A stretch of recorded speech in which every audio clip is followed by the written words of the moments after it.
Listo. ¿Qué tienen de común entonces todas las imágenes que nosotros estamos viendo en este momento en esta pantalla? Bueno, si nos ponemos a dar cuenta, inicialmente acá hay una persona que está como intentando leer, acá hay una persona que está como degustando un alimento, una persona que está teniendo un contacto físico con unas plantas. Realmente acá sería que la persona estuviese estimulado el ojo frente a la luz y acá entonces como una persona reacciona mediante un sonido, ¿sí?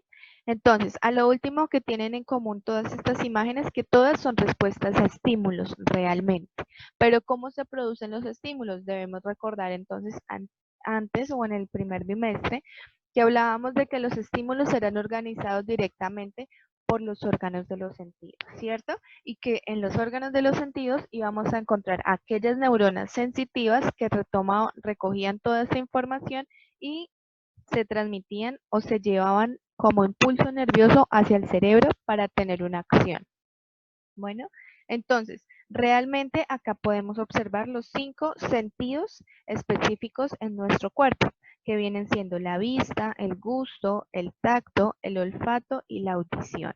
El día de hoy desarrollaremos entonces como tal el sentido de la vista y el sentido del tacto. ¿Listo? Entonces, ¿cuál va a ser el objetivo como tal de la clase del día de hoy? Es reconocer el funcionamiento de los sentidos de la vista y el tacto en el ser humano y en algunos animales, porque obviamente tenemos que comparar cómo vendrían siendo los sentidos de la vista y pues del tacto en los animales, ¿cierto? Bueno, una cosa, chicos, es cuando hablamos del órgano y otra cosa es cuando hablamos de la función que ejerce. Entonces, si hablamos del sentido de la vista, vamos a hablar de que el órgano principal es el ojo, ¿cierto? Pero que el ojo tiene unas partes internas y unas partes externas que le ayudan a su protección. Ya ahora hablaremos, más adelante hablaremos de cómo está constituido. Igualmente sucede para el sentido de la audición. ¿Listo? Entonces hacemos uso del oído como tal. Acá en el sentido del gusto y el olfato que van muy enlazados, vamos a explicar entonces la boca, como tal las partes de la boca y la nariz, lo que conciernen al sentido. Pero pues por el momento iniciaremos con la vista, que va a ser, vamos a hablar del órgano del ojo y vamos a hablar como tal del órgano más extenso en el cuerpo humano que viene siendo la piel. ¿Listo? Que vendría siendo el sentido del tacto. Bueno. Cada vez que nosotros hablamos como tal del sentido de la vista, tenemos que recordar que hay una percepción de la información visual. Entonces, realmente acá nosotros organizamos como si fuese un sistema vestibular. ¿Qué es un sistema vestibular? Lo que nos permite a nosotros como tal el equilibrio, ¿sí? Y entonces una persona puede tener equilibrio si tiene 3 factores principales. Si el oído interno, es decir, si el sentido de la audición está en perfecto estado, si el sentido de la vista también está en perfecto estado y si tiene el sentido del equilibrio como tal, ¿sí? Que lo viene organizando directamente desde la información remitida al cerebro. Pero entonces, ¿cómo hace una persona que es invidente y que tampoco escucha? Bueno, realmente está comprobado que estas personas hacen uso del resto de los órganos de los sentidos, entonces ellos van a tener un tacto bastante delicado, es decir, ellos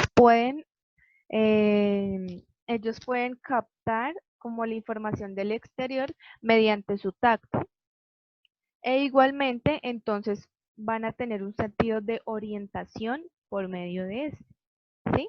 Es bastante interesante cómo ellos son capaces de adaptarse a un medio sin completamente los órganos de los sentidos. Bueno, en este caso entonces hablaremos como tal de la vista. ¿Cómo funciona? Bueno, para hablar de ello iniciaremos entonces observando este video.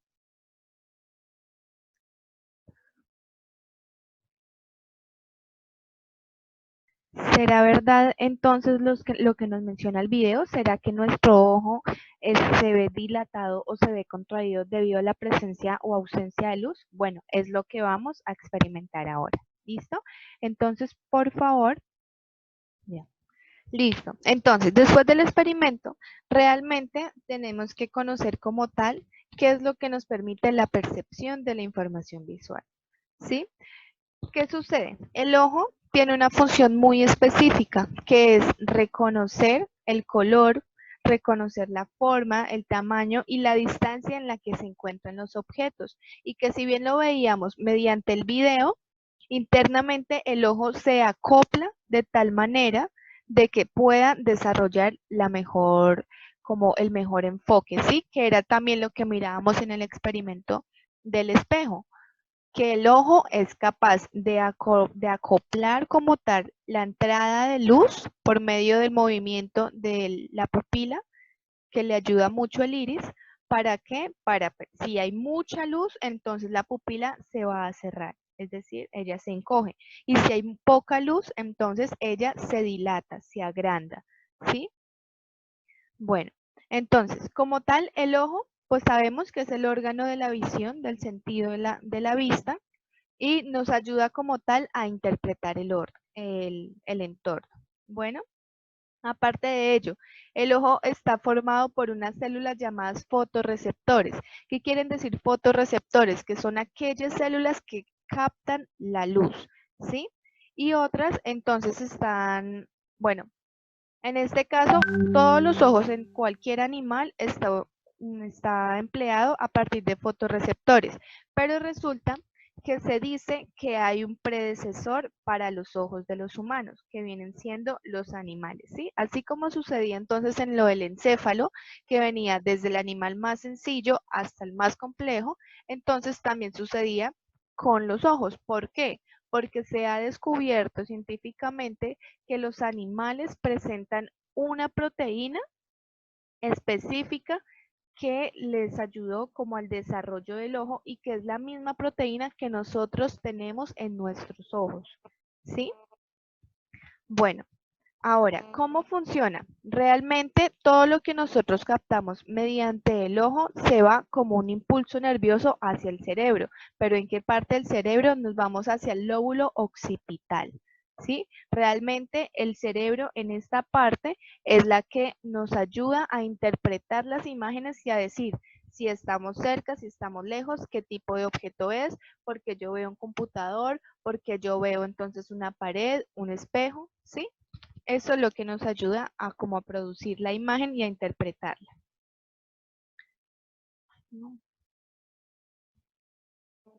Bueno, ahora, hablando entonces del ojo humano, tenemos que recordar que el ojo humano es un órgano exteroceptor. ¿Por qué exteroceptor? Porque como tal recibe toda la información del exterior, ¿sí? Pero también es fotorreceptor, por lo que les decía, él actúa mediante unos estímulos que permite la luz. ¿Claro eso está ahí? Bueno, realmente entonces la parte exterior del ojo está formado entonces por el globo ocular, que vendría siendo toda la parte interna, bueno, todo el ojo como tal, pero también va a estar organizado por unos órganos accesorios, que vienen siendo los músculos y las glándulas que le ayudan a él. Los músculos, obviamente, al movimiento, ¿sí? ¿Cómo puedo hacer yo? Para sin girar la cabeza, puedo ver a un lado o puedo ver al otro, ¿sí? Los músculos que están internamente junto al globo ocular son los que me permiten el movimiento. Están entonces las glándulas lagrimales, que son las que producen las lágrimas realmente, que nos ayudan a la protección del ojo. ¿Por qué? Porque las lágrimas tienen una enzima que se llama lisozima. Esta lisozima nos ayuda como a limpiar el ojo y a prevenir las infecciones bacterianas, ¿sí? Obviamente, pues que si tenemos una infección ya como muy grave, muy severa, la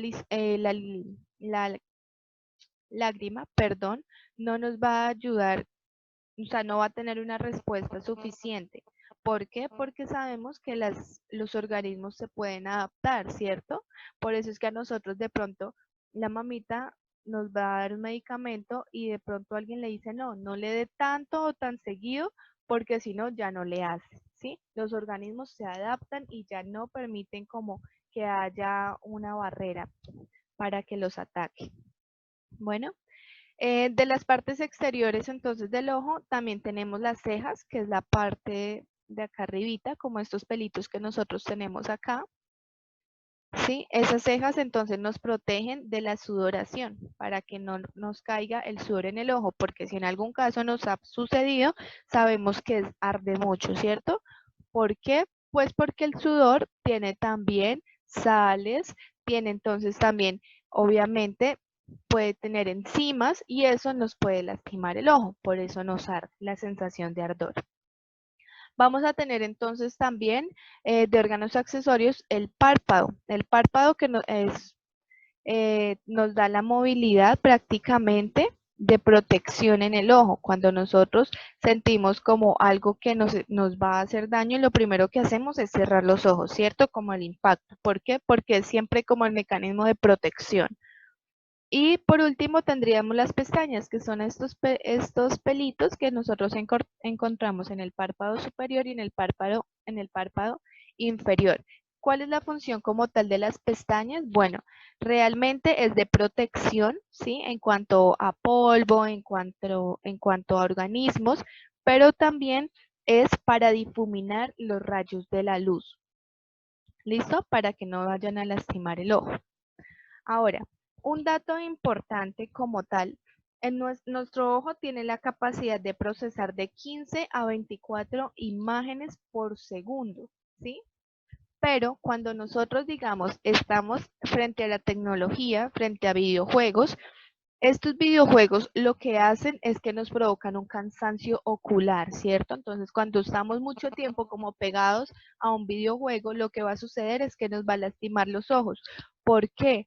Porque el videojuego produce hasta 120 fotogramas o imágenes por segundo, lo que va a llevar como al exceso, al límite, la capacidad visual de nosotros y nos va a proporcionar cansancio visual. ¿Listo? Por eso es que cuando terminamos de usar el computador, cuando terminamos de jugar, terminamos con los ojos como rojos, como lastimados, con dolor, por lo mismo. Bueno. Acá entonces como tal en esta imagen encontramos ya lo que es nuestro globo ocular. Tenemos que recordar que el globo ocular o la órbita que vendría siendo nuestro ojo está como puesto en unas cavidades que están en el cráneo, ¿cierto? Entonces el cráneo como tal nos protege internamente prácticamente el ojo, ¿sí? Bueno. En el ojo, ¿qué vamos a encontrar? Realmente encontramos muchas partes, ¿verdad? Cada una con una función específica. Iniciamos entonces con, bueno, vamos de la parte externa a la interna, ¿sí? De la parte externa, ¿qué encontramos? Bueno, encontramos realmente la esclerótica, que es esta parte blanquita que nosotros vemos en nuestro ojo. Eso se denomina esclerótica y es simplemente una membrana que nos ayuda, pues como tal, a sostener la estructura del ojo, ¿sí? Esta esclerótica en la parte frontal, es decir, acá en el ojo, en el iris, perdón, nosotros ya no lo encontramos blanco, lo encontramos transparente. Y ese transparente, esa membrana, se denomina córnea. ¿Listo? Que viene siendo como un desprendimiento de la esclerótica, o más bien una modificación de la esclerótica, pero ya es transparente. Y lo que hace es proteger el iris. ¿Qué es el iris? En la parte que nos da el color en el ojo, ¿sí? Que nosotros decimos, bueno, tengo ojos color azul. Bueno, el iris tiene el color azul y ese iris simplemente es un músculo que permite entonces la entrada o salida de luz dependiendo del movimiento que le dé a la pupila. ¿Qué viene siendo la pupila? Es ese espacio negrito, ese como un hueco por donde ingresa la luz. ¿Listo? ¿A dónde ingresa la luz? Bueno, realmente ella se va muy, muy, muy al fondo del ojo. Viene estando por acá en la parte posterior del ojo, que es donde se encuentra la retina. Esta retina está constituido por unas células que son las fotorreceptoras que se llaman conos y bastones, ¿sí? Los bastones entonces son los que nos dan a nosotros la posibilidad de ver en la noche. ¿Por qué? porque realmente ellos son los que determinan las imágenes a blanco y negro, ¿sí? Y los conos, entonces, ya son las células fotorreceptoras que nos dan el color. Entonces, realmente nosotros tenemos solamente 3 colores en los conos. Vamos a tener para color rojo, para color azul y para color verde. El resto de tonos, nosotros lo que hacemos es simplemente unir y crear la imagen en el cerebro. Bueno, aparte de eso de la retina y los fotorreceptores, también vamos a tener entonces por donde ingresa la luz, que viene siendo el cristalino, que es lo que nos decía entonces en el video, nos ayuda al enfoque. ¿Cómo se hace para ayudarnos al enfoque? Bueno, si se engloba es para cuando estamos viendo de cerca y si se aplana es cuando vemos de lejos. El cristalino es el que nos permite como tal, cómo enfocar un objeto. Pero ¿qué sucede? El cristalino tiene una particularidad. Él lo que hace es que voltea las imágenes. Entonces, si yo estoy viendo el tarro así, lo que va a hacer el cristalino es coger y voltearme la imagen así. Pero ¿cómo yo sé entonces que a lo último el tarro va a estar así? Pues resulta que cuando se envía el impulso a través de la retina, de las células de la retina, o más bien, sí, de las células de la retina que conectan a las neuronas, para llevar el impulso directamente por el nervio óptico al lóbulo occipital del cerebro, lo que hace el cerebro es organizar la imagen. Sabe que la imagen va a llegar volteada, él la organiza para saber cómo en verdad está un objeto. ¿Listo? Aparte de eso, entonces nosotros sabemos que nuestro ojo está como formado por una agüita, él es como un globito, ¿sí? En ese globito, pues internamente tiene una agüita. Esa agua se llama el humor vítreo, como tal, que es el líquido que se encuentra directamente acá muy dentro del ojo, pero entre la córnea, como tal, entre la córnea y el iris, vamos a encontrar otro espacio. No puede estar vacío, tiene que tener un líquido. ¿Cuál es ese líquido? El humor acuoso. Entonces, realmente en el ojo encontramos 2 tipos de líquidos, el humor acuoso y el humor vítreo. La diferencia entre uno y otro es que el humor vítreo, que es el que nos da la forma circular al ojo, es mucho más espeso o viscoso que el humor acuoso, pero ambos están formados por lo mismo. Tienen glucosa, tienen sales y pues obviamente permiten la irrigación y la nutrición de las células para que obviamente los tejidos no vayan a morir. ¿Listo? Entonces, así como les comentaba, ingresa la luz directamente acá por la pupila, por la córnea, luego viene la pupila, pasa al cristalino y se envía la imagen a esta membrana que vendría siendo la retina. Nosotros acá vemos también una membrana roja, ¿cierto? Esa membrana es el coroides. Ese coroides como tal nos da la segregación de la sangre, ¿sí? Nos lleva como el alimento, pues a todo el ojo, miren. ¿Sí ven? Vemos cómo él rodea prácticamente todo el ojo.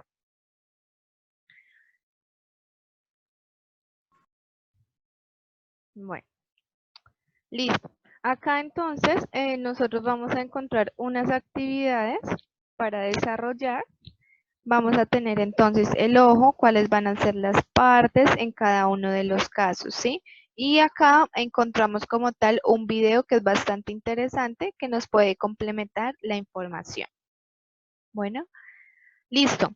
Ahora, pasamos al sentido del tacto. ¿Cuál es la función del sentido del tacto? Acá lo que vamos a hacer, y antes de empezar a desarrollar la temática, necesito que se empiecen a colocar los guantes para hacer el experimento del sentido del tacto. Listo, chicos.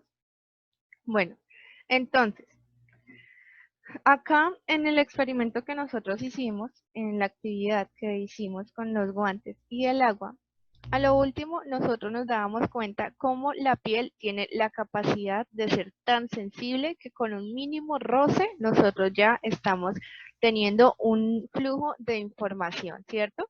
Que la información se transmite mediante impulsos nerviosos. Pero entonces, ¿quiénes son aquellos, o más bien, en la piel, qué es lo que nos permite que nosotros como tal tengamos una sensación? Bueno, en la piel nosotros encontramos específicamente los receptores. ¿sí?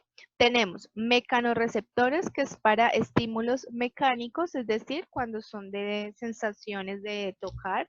Tenemos termorreceptores, que son los que nos dicen si una sustancia puede estar caliente o fría, que era la que aplicábamos ahora, que el agua estaba fría. Los nociceptores, que nos dicen, entonces, cuando estamos mediante, no sé, un estímulo que nos golpeamos, nos pegamos, y el propioceptor que nos dice entonces los estímulos internos del organismo, entonces ya sea por allá en los órganos, que es donde más que todo están los propioceptores. Ahora, si hablamos de la piel en términos generales, sabemos que la piel es el órgano más extenso del cuerpo humano, ¿cierto? Porque realmente nosotros no tenemos ni un pedacito del cuerpo que no tenga piel, ¿sí? A menos de que nos hayamos caído y tengamos pues ahí el raspón con el pedazo así abierto vivo, pero eso no existe, ¿cierto? Entonces, todo el cuerpo está cubierto por piel. Es decir, que en pocas palabras, la piel realmente en una persona promedio, en un adulto promedio, está teniendo más o menos una masa de 5 kilogramos. Solamente la piel. ¿Listo? Ahora, si hablamos de la piel como tal, entonces en la piel nosotros encontramos como tal 3 capas específicas que se organizan desde más externa a la más interna. La más externa entonces la conocemos como la epidermis, la parte media la conocemos como la dermis y la parte muy interna la conocemos como la hipodermis. Cada una tiene una función específica. ¿Sí? La hipodermis, entonces es la epidermis, entonces es la que nos da a nosotros la coloración, nos dice cuando somos blancos, cuando somos más morenitos, cuando somos trigueñitos, porque están las células que nos permiten el color, ¿sí? Nos dan estructura y tras del hecho tienen una función muy importante, que es protegernos frente a medios externos. Entonces, ya sea organismos que quieran intentar penetrar nuestro cuerpo, pues la piel es la primer barrera de protección. Sí, la epidermis. La dermis, entonces, ya es donde nosotros vamos a encontrar todos nuestro mecanismo de recepción, donde entonces recibimos los estímulos. Y por último, vamos a encontrar la hipodermis, que es donde ya se encuentra el tejido adiposo que nos otorga entonces el calor interno, ¿sí? Que nos ayuda a sostener la temperatura interna. Bueno, así como ven acá en esta imagen, esto es un corte transversal de un tejido animal, ¿sí? Y así es como nosotros vemos nuestra piel realmente, ¿sí? Esta es una imagen ilustrativa, pero así es como realmente se ve. Entonces vemos igualmente la epidermis, la dermis y la hipodermis. Es decir, que en pocas palabras la piel está formada por 3 capas. En este caso hablaremos de la epidermis y de la dermis porque es donde se encuentran como tal los receptores, ¿sí? Entonces, para continuar con el desarrollo, vamos a observar este videíto rápidamente. Entonces acá. Bueno, como tal, en los tejidos de la piel, la epidermis es el estrato más externo, el estrato visible. En él encontramos entonces los melanocitos, que son las células que dan el color, que se denominan melanocitos porque tienen una sustancia que se denominan como, ¿me puede decir? Se denominan melanina, ¿cierto? Por eso se llaman melanocitos. Muy diferente a la mielina, que es de lo que está constituido los axones. Acuérdense, melanina da color, mielina es lo que está en las células neuronales, en las células nerviosas. ¿Listo? Bueno, está entonces también en la epidermis los queratinocitos, entonces las células que le dan estructura, que están formados por queratina.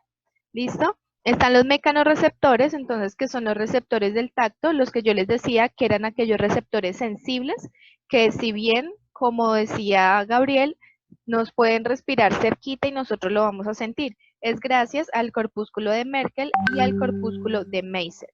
¿Listo? Como tal, estos dos, bueno, se denominan así Merkel y Meissner, es porque tienen como el apellido de los científicos quienes lo descubrieron, ¿sí?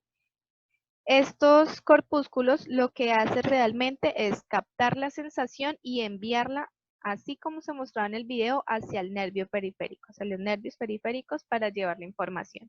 ¿Listo? Y efectuar una acción. Ahora, igualmente en la epidermis nosotros vamos a encontrar un estrato germinativo. Ese estrato germinativo se denomina la capa de Malpighi. ¿Por qué el estrato germinativo? Porque allí es donde se están produciendo las células para, digamos, cubrir cuando tenemos raspones. Allí es donde se generan las células para tapar como esos espacios, porque la función más importante del tacto es protegernos frente a organismos externos, a factores externos, ¿cierto? Listo.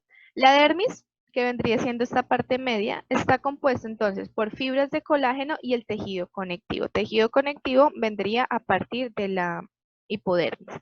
Listo. En ella encontramos qué tipos de receptores. Bueno, acá encontramos el corpúsculo de Pacini, que realmente es el encargado de detectar las presiones fuertes, entonces como un apretón de manos. Cuando nosotros sabemos que nos están apretando muy duro la mano, cuando el corpúsculo de Pacini está llevando la información, él la capta y la lleva. ¿Listo? Acá lo encontramos. Entonces, también tenemos el corpúsculo de Krauss, que realmente no lo vemos acá en esta imagen porque este corpúsculo es el que se encuentra directamente interno en nuestros órganos, ¿sí? Lo encontramos mucho es en cuanto a los músculos, en cuanto a articulaciones. Por eso se dice que perciben la sensación de estiramiento. Bueno, en este caso vendría siendo de la piel, ¿cierto? Pero si nos vamos a los músculos, sería el estiramiento de los músculos. Listo. Los corpúsculos de Ruffini, que si bien los encontramos acá, lo que hacen es detectan las sensaciones de calor, ¿sí? Nos dicen cuándo tenemos entonces, digamos, cuando nos estamos quemando con café, no sé, que nos echamos algo caliente encima y tenemos la sensación de dolor por calor. Y los nociceptores que nos indican entonces las sensaciones de dolor. Realmente esas sensaciones de dolor son efectuadas por las terminaciones nerviosas. ¿Sí? Nosotros en algunas partes de nuestro cuerpo vamos a encontrar muchas terminaciones nerviosas. Realmente, ¿por qué las tenemos muchas? Bueno, así como están distribuidos los nervios en nuestro cuerpo, pues obviamente ellos no pueden estar siguiendo y siguiendo como un cordón. Ellos tienen que estar distribuidos y tienen que tener una terminación. ¿Dónde tenemos más que todo eso? Bueno, inicialmente tenemos mucha sensibilidad, bueno, y nos permiten la sensibilidad a gran escala en la espalda, en los dedos, las palmas de las manos, las palmas de los pies y en los labios, ¿sí? ¿Listo? Entonces, acá igualmente vemos las imágenes, cómo es la forma de cada corpúsculo. ¿Listo? Bueno. En pocas palabras, cuando nosotros hablamos de los corpúsculos y del tipo de recepción o estímulo que tienen, entonces, el de Pacini nos sirve para captar la presión. El de Krauss nos sirve para captar entonces el frío o el calor, bueno, sensaciones térmicas. El de Merkel nos permite el tacto grosero. ¿Qué es el tacto grosero? Sensaciones fuertes, ¿sí? Estímulos mecánicos fuertes. El de Meissner, entonces, nos permite los tactos finos, suaves. El de Golgi, realmente este de Golgi viene estando igualmente interno en el organismo, lo que nos dice cuando nos duele el estómago, realmente, que nos da la propiocepción, que es eso, la sensación interna de dolor. Y por último tenemos las terminaciones libres, o sea, los nervios, que están así suelticos, que vienen siendo lo que nos permite pues tener sensación de dolor. ¿Listo, chicos? Bueno, así como por dato importante, acá entonces encontramos que en los animales, como tal, ellos también tienen que tener una sensación del tacto, ¿cierto? También van a tener nociceptores, termorreceptores, propioceptores y mecanorreceptores, ¿sí? Recordemos que cada uno tiene una función específica. Nociceptores, sensación de dolor. Termorreceptores, pues sensaciones térmicas. Propioceptores, ya sensaciones internas del cuerpo. Y mecanorreceptores frente a sensaciones mecánicas, sensaciones de tocarnos. ¿Listo? Entonces, ¿qué sucede? En algunos peces, cefalópodos y crustáceos, ¿sí? Cefalópodos recordando entonces calamares, pulpos, listo, crustáceos como cangrejos y peces, pues los peces, ¿listo?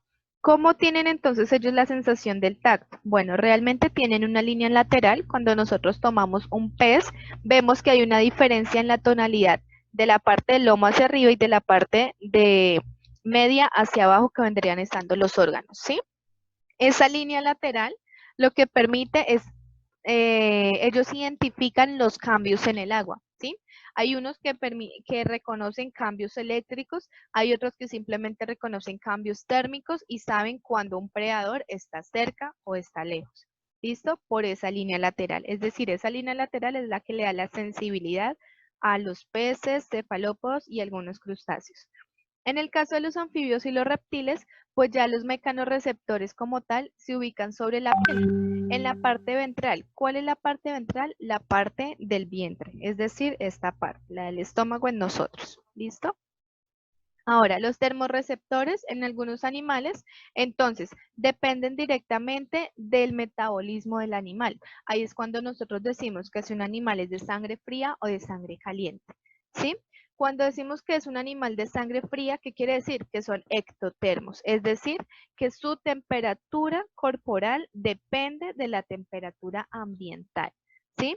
Entonces decíamos, no, es que las serpientes son frías cuando las tocamos porque ellas son de sangre fría. Bueno, realmente son ectotermos. ¿Y cómo hacen entonces para sobrevivir a aquellas temporadas de invierno? Bueno, ellas tienen una función que se me olvida el nombre, es muy similar a hibernar, ¿sí? Similar, más no igual, porque ellas no duermen realmente en esos tiempos de invierno, ¿sí? Es muy similar, como si ellas se guardaran. ¿Listo? Y endotermos, que viene siendo nosotros que tenemos una temperatura interna estable y que no depende del ambiente, ¿sí? Realmente nuestra temperatura corporal, si dependiera del ambiente, perdón, si dependiera del ambiente seríamos de sangre fría, pero somos de sangre caliente. Allí encontramos mamíferos y aves, ¿sí? Somos endotermos, ¿por qué? Porque tenemos una temperatura interna estable, que si varía, claro, nuestra temperatura interna con el ambiente, es dependiendo entonces si ya sudamos, ¿sí? Es decir, aumenta el calor y sudamos. ¿Por qué? Porque tenemos que regularnos. Lo mismo que decíamos con la homeostasis. Listo, chicos. Y por último, entonces tendríamos las actividades. Acá tenemos las partes de la piel y podemos acá utilizar este espacio para completar. Igualmente en las diapositivas está todo, los links, todo para que ustedes pues lo desarrollen. Bueno.